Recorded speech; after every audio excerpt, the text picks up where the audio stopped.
This bucket is sitting in full sun, in extreme heat, and it's producing more food right now than most backyard gardens.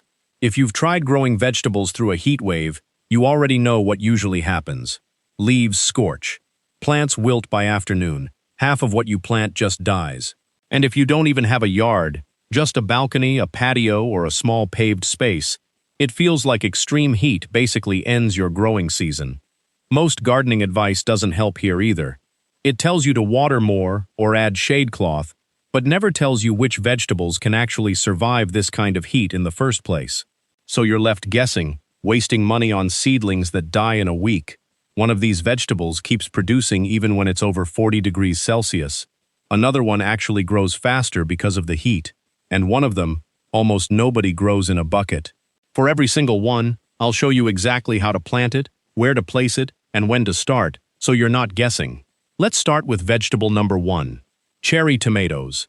They survive extreme heat far better than large slicing tomatoes because the smaller fruit sets faster, before blossoms drop from heat stress.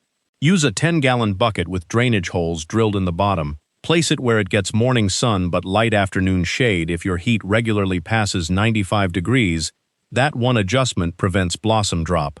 Plant seedlings, not seeds, once nighttime temperatures stay above 60 degrees.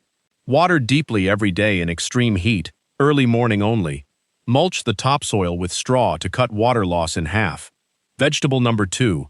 Hot peppers, whether that's chili or jalapeno, and this is one of the few vegetables that actually produces more in heat, not less, since it originates from hot climates.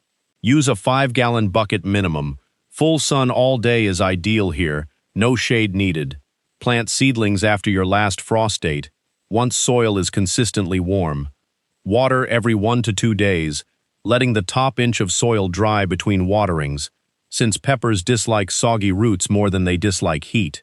A little stress from slight underwatering can actually intensify the heat of your chilies. Vegetable number 3, okra, and it's built for exactly this weather. It struggles in cool conditions and thrives once temperatures climb. Use a 5-gallon bucket, 1 plant per bucket. Full sun, no exceptions. Direct sow seeds once soil temperature is above 65 degrees, or start seedlings 2 weeks earlier indoors. Water every day in peak heat, since okra grows fast and pulls moisture quickly. Harvest pods every 2 days once they start, because okra left too long turns woody. Vegetable number 4, eggplant. And this one's great if you're just starting out, since it needs sustained warmth to set fruit, which makes extreme heat an advantage rather than a threat, as long as watering stays consistent. Use a 15-gallon bucket, since eggplant has a larger root system. Full sun, ideally 6 to 8 hours daily. Plant seedlings once nights stay above 65 degrees. Water deeply every day, since inconsistent watering causes bitter fruit. Stake the main stem once fruit sets, because heat-grown eggplants get top-heavy fast. Vegetable number 5, basil. And it actually grows faster in heat, as long as it isn't allowed to dry out completely. Use a 5-gallon bucket. Several plants can share 1 bucket. Full sun to partial afternoon shade in extreme heat zones. Plant seedlings anytime after your last frost. Water every day, and misting the leaves in the evening helps in very dry heat. Pinch flower buds immediately, because basil that flowers in heat turns bitter fast.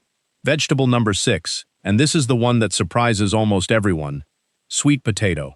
The vines are one of the most heat-tolerant plants you can grow, originating from tropical climates where extreme heat is completely normal. Use a 15 to 20-gallon bucket, at least 12 inches deep. Full sun. Plant slips, which are rooted cuttings, once soil is warm, ideally above 65 degrees. Water every 2 to 3 days. Since sweet potato tolerates some dryness better than most vegetables on this list, harvest the leaves continuously all summer as a heat-tolerant leafy green, then dig up the tubers in early fall. Most people only think of the tubers, but the leaves alone make this worth growing. Vegetable number 7, Malabar spinach. Regular spinach bolts and turns bitter within days of extreme heat. Malabar spinach doesn't, because it's a completely different plant that thrives in exactly these conditions. Use a 5-gallon bucket with a small trellis, since it's a climbing vine. Full sun to partial shade. Plant seeds or cuttings once temperatures are reliably warm. Water every 1 to 2 days. Harvest the outer leaves continually, and the vine keeps producing new growth all season. Vegetable number 8. Yard-long beans, also called asparagus beans, and they keep setting pods in heat that causes regular green beans to stop producing entirely. Use a 10-gallon bucket with a trellis or stake for climbing. Full sun. Direct sow seeds once soil is warm, typically the same time you'd plant regular beans, but they'll outlast them into peak summer heat. Water every day during extreme heat. Harvest the pods young, around 12 to 18 inches, for the best texture. Vegetable number 9, and almost nobody grows this in a bucket.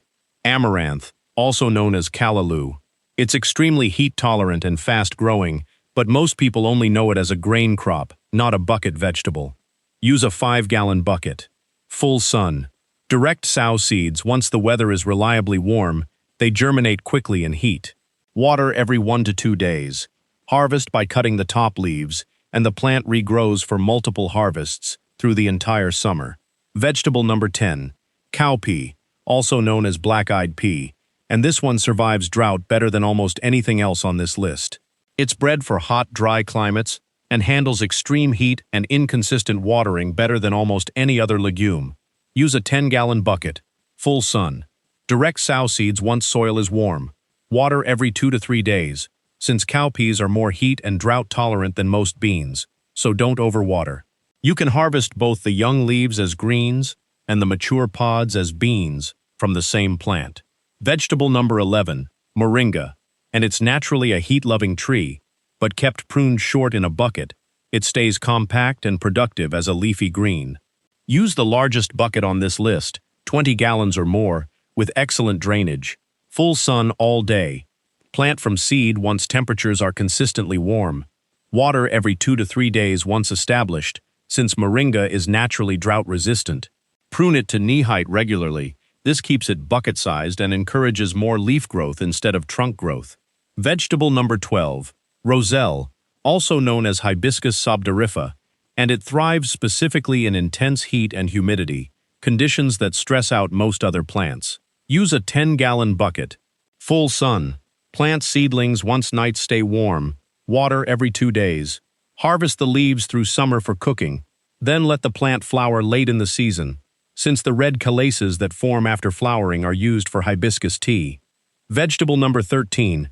Here's the one I promised you at the start. Loofah. The vines love extreme heat and humidity and climb aggressively, but most people only know loofah as a bath sponge, not realizing the young fruit is edible and delicious cooked, similar to zucchini. Use a 15-gallon bucket with a sturdy trellis, since loofah vines grow long and heavy. Full sun. Plant seeds once soil is warm, ideally above 70 degrees. Water every day in extreme heat. Harvest the fruit young and tender, under 6 inches for eating, and only let it mature and dry out if you want the sponge. Vegetable number 14. Zucchini, using a compact bush variety. These handle heat well as long as watering stays consistent, and they produce quickly. Use a 15-gallon bucket. Full sun. Plant seedlings once nights are reliably warm. Water every day, since zucchini's large leaves lose moisture fast in extreme heat. Hand pollinate with a small brush in extreme heat, since bee activity often drops during the hottest parts of the day. Vegetable number 15, and don't miss this one, bush watermelon. Compact bush varieties are specifically bred for containers and thrive in the exact heat that stresses most garden plants. Use the largest bucket you have, 20 gallons or more, with excellent drainage. Full sun all day. Plant seedlings once soil is very warm, typically the hottest planting window of the season. Water deeply every day while fruit is developing. Slide a small piece of cardboard or wood under developing melons to prevent rot from direct contact with hot soil. That's all 15, from tomatoes and peppers you already know, to amaranth and loofah that almost nobody grows this way. Every one of them proven to handle extreme heat, and every one grown in nothing but a bucket with 0 yard needed. If you only try one from this list, start with okra or cowpea. They're the most forgiving in extreme heat, even if you're new to this. Which one are you planting first? Tell me in the comments. I read every one. Next, I'm taking these same 15 buckets and testing which ones can survive with zero watering for 30 days straight. Subscribe now so you catch that experiment, because a few of these results genuinely surprised me.